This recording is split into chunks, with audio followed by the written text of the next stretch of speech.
Bonjour les amis et bienvenue sur ma chaîne. Aujourd'hui nous sommes à la veille des élections et en tout cas la guerre est déclarée. Paul Antanganji vient d'envoyer une centaine de gendarmes dans la ville de Garoua pour terroriser et menacer Issa Chiroma et préparer les gendarmes à arrêter Issa Chiroma si jamais Issa Chiroma se proclamait vainqueur et ne laissait pas élire comme le Conseil constitutionnel le fait. Donc nous sommes à 24 heures de la libération du Cameroun et je vous laisse regarder la vidéo actuellement.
Bon, comme vous avez constaté, Issa Chiroma ne devrait pas se faire intimider par Paul Antanganji et le peuple camerounais non plus. Hier, Antanganji demandait aux Camerounais de ne pas s'attrouper devant Elikam. Nous savons que l'armée camerounaise est environ peut-être de 60 000 au maximum. Et Elikam a bien dit qu'il y avait presque 35 000 bureaux de vote. Donc, il est impossible pour le MINAT de surveiller tous les bureaux de vote. Même s'il décide de dispatcher l'armée dans chaque bureau de vote, ils auront en fait seulement 2 militaires par bureau de vote. Ce qui est impossible, 2 militaires pour 500 personnes qui vont aller voter par bureau de vote. Donc, comparé à la population versus le nombre d'armées ou bien de généraux, de gendarmes, de tout ça là, c'est très déséquilibré.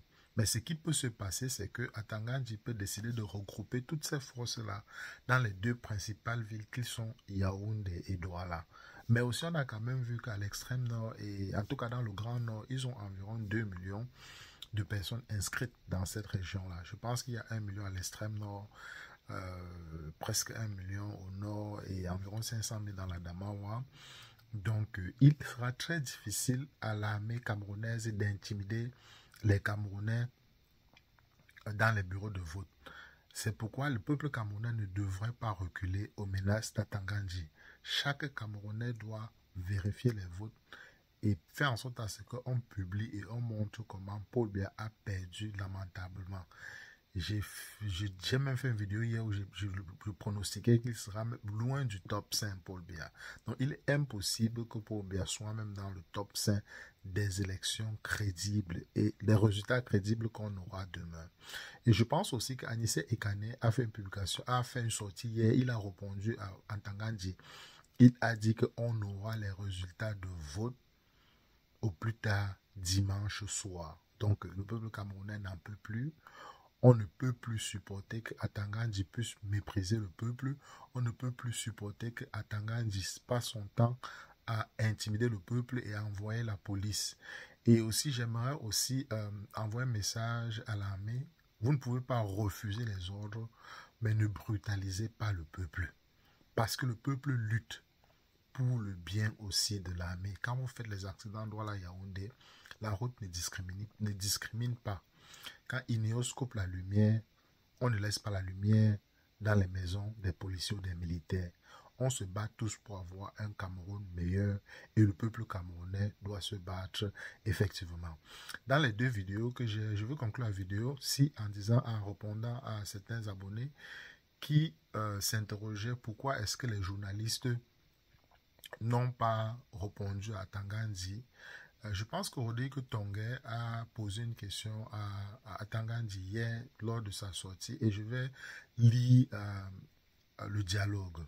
Donc, Rodrigue Tongue dit tout à l'heure, vous avez parlé de la task force de Garoua, d'un candidat qui serait retranché à Garoua, dans sa résidence. Tangandi dit, je n'ai pas parlé d'un candidat qui est retranché dans sa résidence. J'ai dit un candidat qui va se retrancher, sans prononcer la localité. Rodrigue Tongue dit, est-ce que vous parlez de Chiroma sans pouvoir l'assumer, par crainte? Pour terminer, pourquoi organiser des élections qui coûtent des centaines de milliards alors que vous, monsieur le ministre, vous connaissez déjà le vainqueur? Il y a un silence dans la salle et les rires dans la salle. Et puis Tangandi répond, très embarrassé, il dit, quand le MINAD parle, je ne prononce jamais le nom de quelqu'un. Je donne des indications, j'emploie beaucoup de métaphores, beaucoup de caricatures et chacun se retrouve dans mes propos. Je travaille sans état d'âme, je n'ai pas d'amis, je parle d'un candidat qui a évoqué ses relations avec les terroristes. Il a dit qu'il terminerait sa campagne dans sa région natale et que c'est à partir de là qu'il allait s'autoproclamer vainqueur. Je lui adresse donc cet avertissement. S'il se retrouvera dans mes propos, en 2018, j'avais dit que quelqu'un se retrouvera au pays de si je savais. Il s'y est bien trouvé. C'est la même chose pour ceux qui sont tentés de perturber le scrutin présidentiel. Ils se retrouvent dans le pays de si je savais. Et ce sera pour une très très longue durée. Le MINAD ne peut pas dire qui va gagner l'élection. Ce n'est pas mon rôle.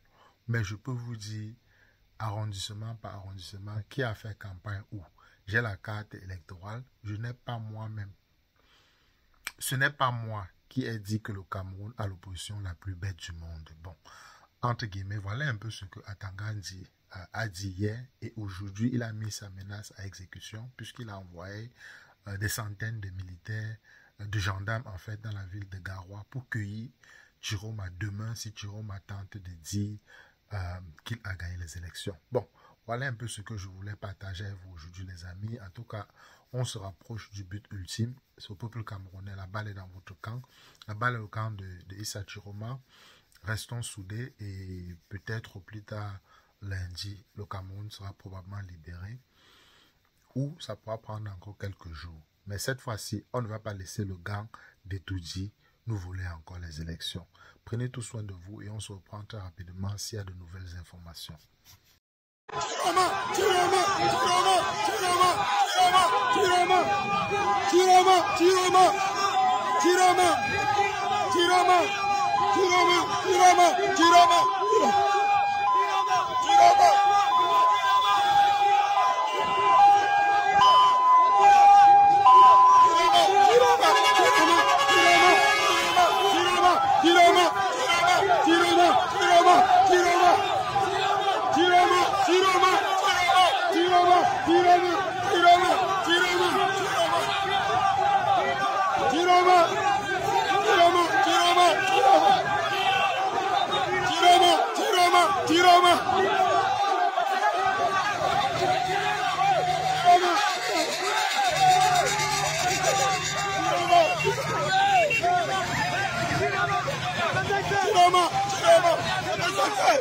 Changement.